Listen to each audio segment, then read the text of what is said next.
पहले इसको देखेंगे, गुरुत्वाकर्षण बल। गुरुत्वाकर्षण बल, देखो गुरुत्वाकर्षण बल हम बताए थे कि दो पिंडों के बीच लगने वाले आकर्षण बल को, मान लीजिए एक कोई पिंड है, एक कोई दूसरा पिंड है, और इन्हीं पिंडों के बीच में जो बल लगता है उसे हम गुरुत्वाकर्षण बल कहते हैं। और गुरुत्वाकर्षण बल F बराबर होगा capital G m1 into m2 अपान में r स्क्वायर।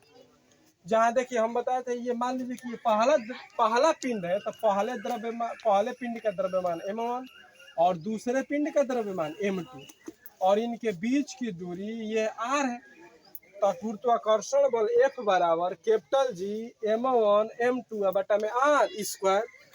इसमें जो कैपिटल G है इसको कहते हैं, कैपिटल G को कहते हैं सार्वत्रिक गुरुत्वाकर्षण नियतांक।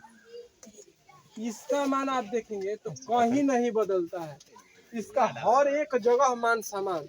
इसका मान आप देखेंगे तो कैपिटल G बराबर 6.67 गुणे 10 के पावर -11 न्यूटन मीटर स्क्वायर प्रति किलोग्राम स्क्वायर। यह इसका मात्रक है, मात्रक को एकदम याद रखिए। यानी कैपिटल G का मान 6.67 गुणे 10 के पावर -11 न्यूटन मीटर स्क्वायर प्रति किलोग्राम स्क्वायर है। इसका मान का जो खोज है, इसका जो निकाले थे एक वैज्ञानिक थे, हेनरी कैवेंडिश। इन्होंने ही इस मान को दिया था 6.67 गुणे 10 के पावर -11। इसका जो मान है, इसका मान का जो निर्धारण किए थे हेनरी कैवेंडिश किए थे। अर्थात F बराबर कैपिटल G m1 m2 अपान में r स्क्वायर। G सार्वत्रिक गुरुत्वाकर्षण नियतांक, G बराबर इसका मान होता है 6.67 गुणे 10 के पावर -11 न्यूटन मीटर स्क्वायर प्रति किलोग्राम स्क्वायर। इसका मान का प्रतिपादन हेनरी कैवेंडिश ने दिए थे। अब हम लोग इतना जब देखेंगे, अब देखिएगा, अब यहाँ से अब गुरुत्वीय त्वरण या गुरुत्वीय त्वरण देखेंगे। गुरुत्वीय त्वरण क्या होता है? गुरुत्वीय त्वरण को ग्रेविटी एक्सीलरेशन कहेंगे। इसको स्मॉल g से प्रदर्शित करेंगे। किससे? स्मॉल g से। हम बताए थे गुरुत्वीय त्वरण किसे कहेंगे कि पृथ्वी के गुरुत्वाकर्षण के कारण जो उसके वेग में परिवर्तन होता है उसे हम गुरुत्वीय त्वरण कहते हैं। और गुरुत्वीय त्वरण आप देखेंगे, गुरुत्वीय त्वरण तो गुरुत्वीय त्वरण का मान अलग अलग जगह पर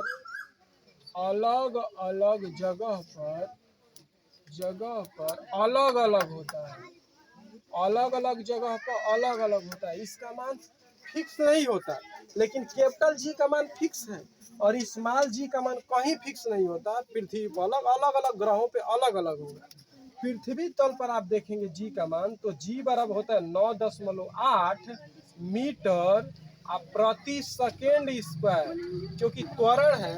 और त्वरण का मात्रक बताए थे कि मीटर प्रति सेकेंड स्क्वायर होता है, या इसको नियर अबाउट आप लिख सकते हैं 10 मीटर प्रति सेकेंड स्क्वायर। 10 मीटर प्रति सेकेंड स्क्वायर यह पृथ्वी पर है। पृथ्वी पर गुरुत्वीय त्वरण का मान 9.8 मीटर प्रति सेकेंड स्क्वायर या 10 मीटर प्रति सेकेंड स्क्वायर होता है। अब देखेंगे यहाँ से, अब इसका मान हर एक जगह अलग अलग होगा। तो चंद्रमा पर जो स्मॉल g का मान है, चंद्रमा पर यानी मून पर G का मान पृथ्वी के G का मान का 1/6 होता है। 1/6। अब पृथ्वी पर क्योंकि ना देखिए अलग अलग हम बता रहे, अलग अलग जगह पर अलग अलग गुरुत्वीय त्वरण का मान होगा G का मान। तो चंद्रमा पर जाएंगे तो पृथ्वी पर जितना G का मान होगा उसका 1/6 होता है, उसका 1/6 होता है।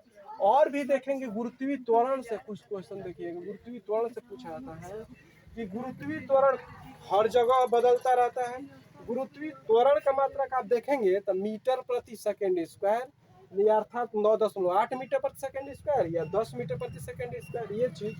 अब देखिए जो गुरुत्वीय त्वरण है जी से प्रश्न आएंगे कि जी यानी गुरुत्वीय त्वरण अगर मान लीजिए पृथ्वी के ऊपर जाते हैं चाहे नीचे जाते हैं, ऊपर चाहे नीचे दोनों तरफ कहीं भी जाएंगे ना, तो गुरुत्वीय त्वरण का मान घटता है। गुरुत्वीय त्वरण का मान यानी जी का मान घटता है। जी का मान क्या होता है? घटता है। चाहे ऊपर जाइए और चाहे नीचे जाइए, याद रखिए कम होता है। अगर पृथ्वी के तल से ऊपर जा रहे हैं, पृथ्वी के तल से नीचे जा रहे हैं, तो दोनों में गुरुत्वीय त्वरण का मान क्या होगा? घटेगा, कम होगा। अगर पृथ्वी के केंद्र पर, ध्यान दीजिएगा, पृथ्वी के केंद्र पर अगर केंद्र में रहेंगे तो पृथ्वी के केंद्र पर जी का मान शून्य होता है। पूछा जाता है कि ये बताइए कि पृथ्वी के केंद्र पर जी का मान क्या होगा, तो क्या बताओगे? 0। पृथ्वी के ऊपर जाएंगे नीचे जाएंगे तो गुरुत्वीय त्वरण के मान में क्या प्रभाव होगा, तो कहेंगे कम होगा। ऊपर जाएंगे तो कम होगा, नीचे जाएंगे तो कम होगा। कहाँ 0 होगा? बीच में 0 होगा, केंद्र में 0 होगा। अब देखिए ध्रुवों पर आप देखेंगे, ध्रुवों पर अगर जाएंगे, ध्रुवों पर गुरुत्वीय त्वरण का मान सबसे अधिक क्या होगा? सबसे अधिक होगा। अर्थात आप ध्रुवों पर चले जाएंगे तो जी का मान अधिकतम होता है, सबसे अधिक हो कहाँ? ध्रुव पर। और सबसे आप कम देखेंगे विषुवत पर। विषुवत या इसको कहते हैं भूमध्य, ठीक ना? इस पर आप जाएंगे तो जी का मान सबसे कम होगा। कहाँ होगा वो? सबसे कम। तो याद रखिए, फिर एक बार सुनिए। जी का मान केंद्र, पृथ्वी के केंद्र पर जी का मान 0। पृथ्वी के ऊपर, पृथ्वी के नीचे जाएंगे तो जी का मान घटता है दोनों तरफ। अगर ध्रुव पर जाएंगे, पूछा है कि गुरुत्वीय त्वरण का मान सबसे अधिकतम कहाँ होगा, तो कहेंगे ध्रुवों पर होगा। कहाँ पर? ध्रुव पर। जी का मान सबसे अधिक ध्रुवों पर और सबसे कम न्यूनतम होगा विषुवत या भूमध्य पर। याद हुआ? तो जी का मान यही होता है। जी और कैपिटल जी में अंतर, अगर अंतर पूछेगा तो बताएंगे। पहला अंतर ये है, कैपिटल जी में पहला अंतर देखिए, कैपिटल जी सर्वात्रिक गुरुत्वाकर्षण नियतांक होता है, इसका मान कहीं बदलता नहीं है, लेकिन स्मॉल जी का मान हर एक जगह बदलता है। पहला अंतर।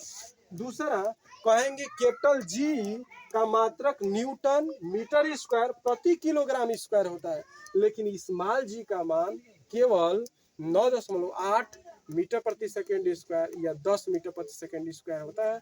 और ये मात्रक अगर न्यूटन मीटर स्क्वायर प्रति किलोग्राम स्क्वायर है, तो उसका मात्रक केवल मीटर प्रति सेकेंड स्क्वायर होगा ना, मीटर प्रति सेकेंड त्वरण है। और भी आप देखेंगे तो अब सब कुछ अब उतना ना है, कैपिटल जी और स्मॉल जी में इतना ही था, सब कुछ हो गया। जाने देते अब देखो।